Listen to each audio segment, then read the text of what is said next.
Bueno, voy a hablar sobre lo que es el transporte pasivo.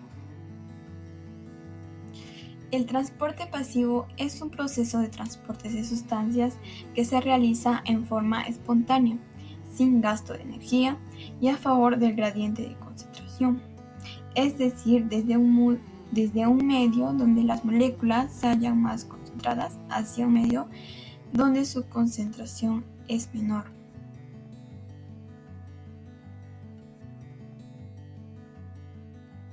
Bueno, se distingue de tres tipos, que es la osmosis, la difusión simple y la difusión facilitada. Bueno, voy a empezar a hablar sobre lo que es la osmosis. Es el paso de agua a través de la membrana plasmática. En las células, el flujo de agua se realiza desde un medio con menor concentración de solutos hacia un medio con mayor concentración de solutos. Si una célula es puesta a una solución isotónica, es decir, donde la concentración de solutos es la misma que el interior de la célula, el movimiento del agua está en equilibrio. Vale decir, la cantidad de agua que fluye hacia adentro y hacia afuera de la célula es la misma. Si la concentración de solutos es menor fuera de la célula, se dice que se encuentra en una solución hipotónica y que esta situación el movimiento del agua es mayor hacia el interior de la célula.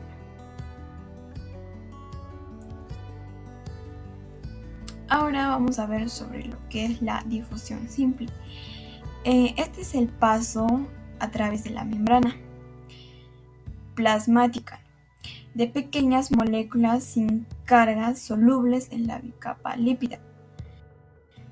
lipídica, tales como algunos gases como el oxígeno, el dióxido de carbono. Para que una molécula se difunda a través de la membrana, es necesario que exista una diferencia de concentración entre el medio externo y el interno. En este proceso, el desplazamiento de las moléculas se produce siguiendo el gradiente de concentración y las moléculas atraviesan la membrana desde el medio donde se encuentra en mayor concentración hacia el medio donde se encuentra en menor concentración. Este proceso de difusión simple se encuentra también descrito por las leyes de Fick, las cuales relacionan la densidad del flujo de las moléculas con la diferencia de concentración entre los dos medios separados por la membrana. El proceso de difusión simple es de vital importancia para el transporte de moléculas pequeñas a través de las membranas celulares, ya que es el único mecanismo por el cual el oxígeno ingresa a las células, que lo utilizan como aceptor final de electrones en las cadenas respiratorias y uno de los principales mecanismos de regulación osmótica en las células. Y también la difusión simple ayuda en el pulmón, ya que el intercambio de gases ocurre por la difusión simple. En los capilares, el dióxido de carbono se encuentra en mayor concentración y por lo tanto se difunde hacia los alvéolos. En cambio, el oxígeno se encuentra en mayor concentración en los alvéolos, por lo que se difunde hacia los capilares. Ahora voy a hablar sobre lo que es la difusión facilitada. Existen moléculas como los aminoácidos, la glucosa y pequeños iones que por sus características químicas y de tamaño no pueden difundirse a través de la bicapa lipídica y que requieren de proteínas transportadoras para su difusión, y las proteínas transportadoras se encuentran inmersas en la membrana plasmática y pueden ser de dos tipos. Pueden ser los canales proteíticos o también formados por proteínas que generan un canal en la membrana, y las permeases, que son proteínas que al unirse a las moléculas al transportar cambian su forma llevándolas hacia el interior de la célula. Entran nutrientes esenciales a la célula, eliminan productos de desecho metabólico y regulan la concentración intracelular de los iones. Las dos principales clases de proteínas de la membrana que facilitan el tráfico de moléculas hacia dentro y afuera a través de la membrana lipídica son los transportadores, que son proteínas que tienen partes móviles como puertas de la membrana que se abren y cierran dejándolos pasar a el soluto, y los canales, que forman poros hidrofílicos estrechos que permiten el movimiento pasivo principalmente de pequeños iones inorgánicos. Gracias. El transporte activo de moléculas en contra de su gradiente de concentración es un proceso fisiológico esencial que ocurre en todas las células siempre que haya un suministro externo de energía.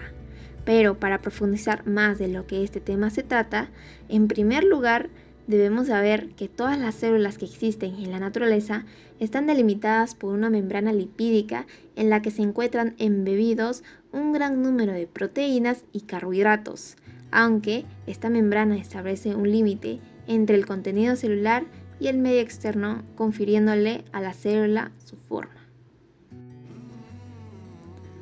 Una de sus principales funciones es la de facilitar y regular el transporte de sustancias hacia adentro y hacia afuera de la célula en el momento que ésta así lo necesite.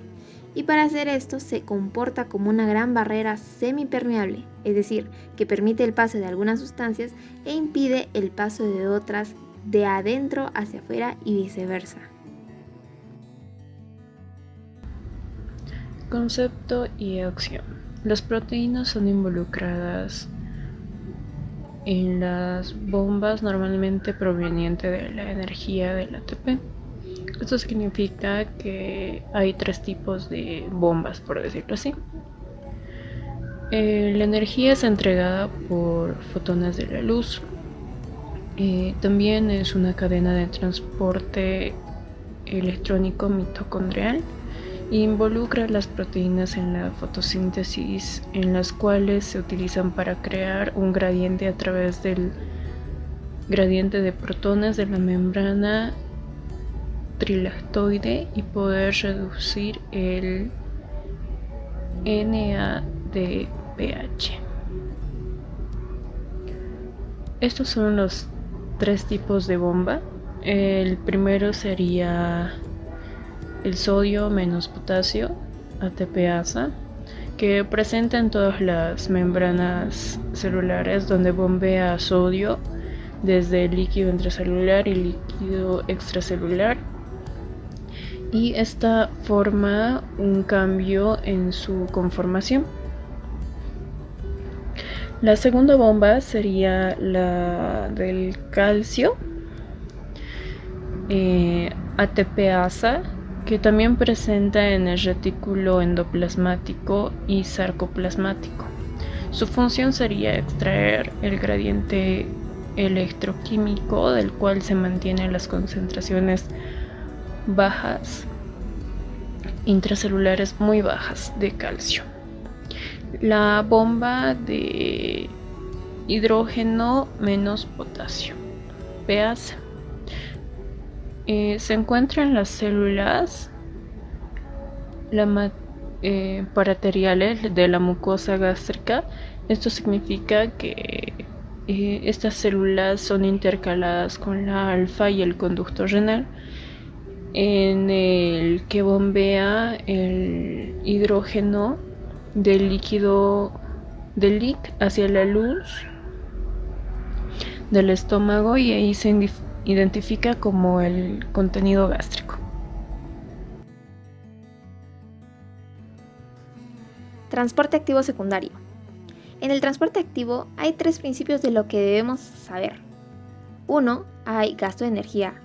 2. Va en contra su gradiente de concentración. Y 3. Va a utilizar un portador, ya sea primario o secundario. Ahora, ¿cuál es la diferencia entre el transporte primario y secundario? El secundario no va a utilizar energía derivada del ATP. Esa es la principal diferencia. El secundario no utiliza energía de ATP, sino que utiliza energía del gradiente de concentración de sodio generado por el transporte activo primario. Aquí tenemos glucosa y sodio, glucosa de rosado y sodio de verde. Entonces, aquí la glucosa va de menor concentración a mayor concentración, entonces necesita energía, porque las moléculas de glucosa están siendo transportadas en contra de su gradiente, entonces esto necesita energía. Como ya dije, la energía no va a provenir del ATP, sino que se deriva al gradiente de sodio que se creó. Ese gradiente de sodio se creó gracias al ATP, pero la energía no sería del ATP, es indirecto. Aquí lo que va a pasar es que la glucosa y el sodio van a pasar al mismo tiempo. Eso se denomina cotransporte, porque en el transporte activo secundario hay de 2 tipos, el cotransporte y el contratransporte. el contratransporte van de la mano. Las dos sustancias pasan al mismo tiempo. Y en el contratransporte es lo contrario. Una pasa y la otra regresa.